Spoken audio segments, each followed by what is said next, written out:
Some people are born to change the game itself, not just with talent, but with attitude, style, and a touch of fearless charm. In the 1960s, when American football was still divided between the AFL and the NFL, a young man with wavy hair, a confident smile, and a glittering fur coat made the whole nation stop and watch. His name was Joe Namath. But to New York, and to the world, he would always be known as Broadway Joe. He was born on May 31st, 1943, in a small steel town called Beaver Falls, Pennsylvania, a place where everyone knew each other, where the smell of metal and sweat filled the air. And on Friday nights, the whole town gathered under the lights to watch football. That's where the dream began. Joe Namath grew up in a modest home. His mother, Rose, kept the family together. His father, John, worked long hours, but always found time to teach his boy about pride and honesty. Joe was the youngest, the smallest, but he had something different. When he held a football, the world seemed to stop. His throws were smooth, his movements effortless, and there was a spark in his eyes, the kind that made you believe he was meant for something more. At Beaver Falls High School, the stands would fill every weekend. People came not just to see him play. They came to feel the magic in the air. When Joe took the field, it wasn't just a game anymore. It was a story being written right before their eyes. He made the town proud. He made them dream. Even in a place built on steel and struggle, he gave them hope. But deep down, Joe wanted more. Beyond the small streets, beyond the factory smoke. He could see it out there, past the horizon. A bigger stage, a brighter light, a dream waiting to be claimed. And soon, that call would come. When Joe left Beaver Falls, the world suddenly seemed so much bigger. The road stretched farther. The lights shone brighter. And deep inside, he knew this was just the beginning. He found his new home at the University of Alabama, under the watchful eye of one of the greatest coaches who ever lived, Paul Bear Bryant. Coach Bryant was tough, old school, a man who believed in discipline, sweat, and silence. He didn't hand out praise easily, but he saw something in Joe, something rare. He once said, "Joe's got the heart of an artist and the eyes of a dreamer." And he was right. Joe wasn't the biggest quarterback, not the fastest either. But when he stepped on the field, he carried a kind of calm confidence, the kind that made his teammates believe. At Alabama, he learned more than just football. He learned about leadership, about pain, about standing tall when your body wanted to fall. There were moments of glory and moments of heartbreak. In 1964, an injury almost took him out for good. His knee shattered. Doctors said he might never play again. But Joe didn't quit. He couldn't. Something inside him refused to give up. He spent long nights in pain, alone in the quiet, staring at the ceiling, whispering to himself, "I'll be back." And he did come back. Stronger, hungrier, more determined than ever. By the time he left Alabama, he wasn't just a player anymore. He was a symbol, a young man with a golden arm and a spark the world couldn't ignore. The scouts came calling.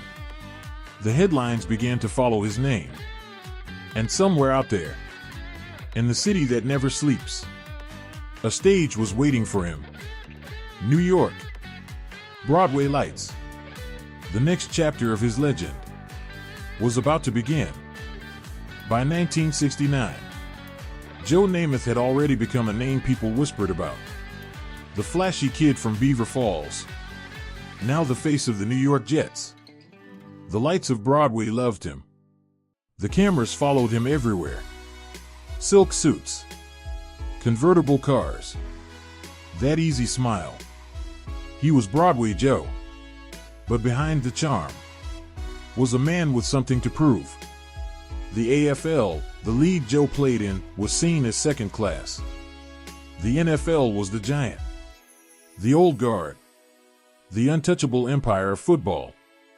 So when the Jets made it to Super Bowl III, nobody gave them a chance.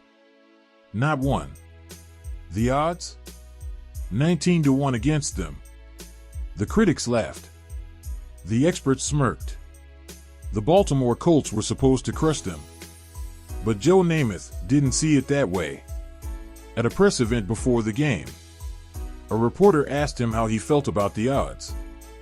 Joe leaned back in his chair, smiled that confident, almost reckless smile, and said the words that would echo forever. "We're gonna win the game. I guarantee it." The room went silent. The world thought he was crazy. But that's the thing about Joe. He never said anything he didn't believe. January 12, 1969. Miami, Florida. The day the impossible became real. From the very first snap, Joe played with a calm that defied logic. Every throw precise. Every call fearless. He didn't just lead his team. He lifted them. The Jets scored early, then held the line. Play after play. Minute after minute. Joe's eyes never wavered. When the final whistle blew, the scoreboard read Jets 16, Colts 7. History had changed. The underdogs had done it. And Joe Namath walked off the field with one finger raised high, the universal sign of victory. He hadn't thrown a single touchdown pass that day. He didn't need to.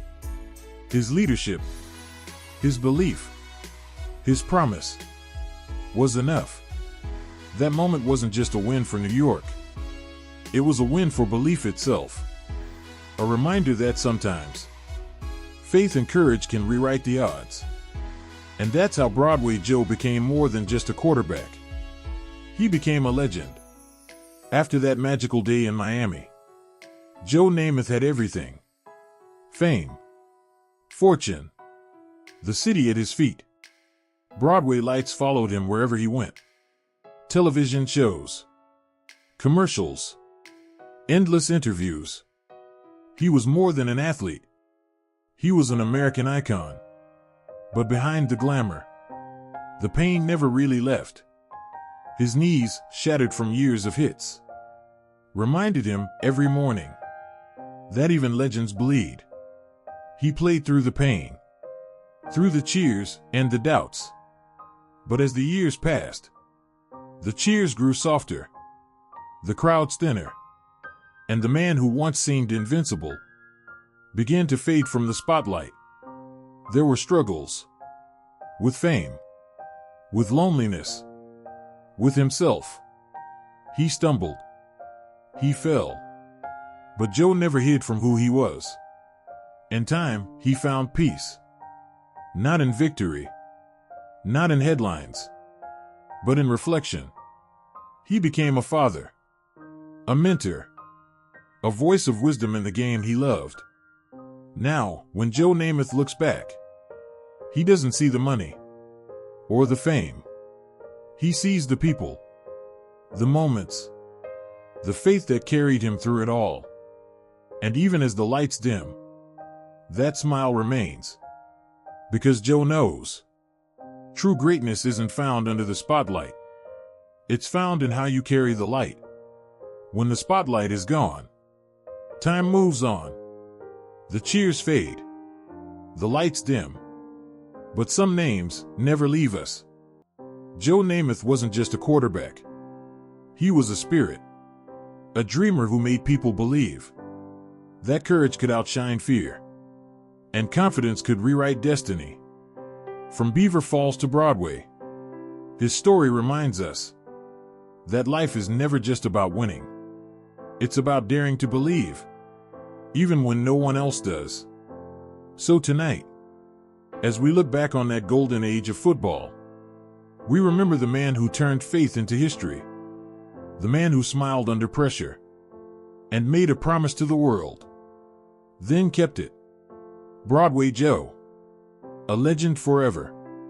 If you love stories like this, don't forget to subscribe and keep the memories alive with us.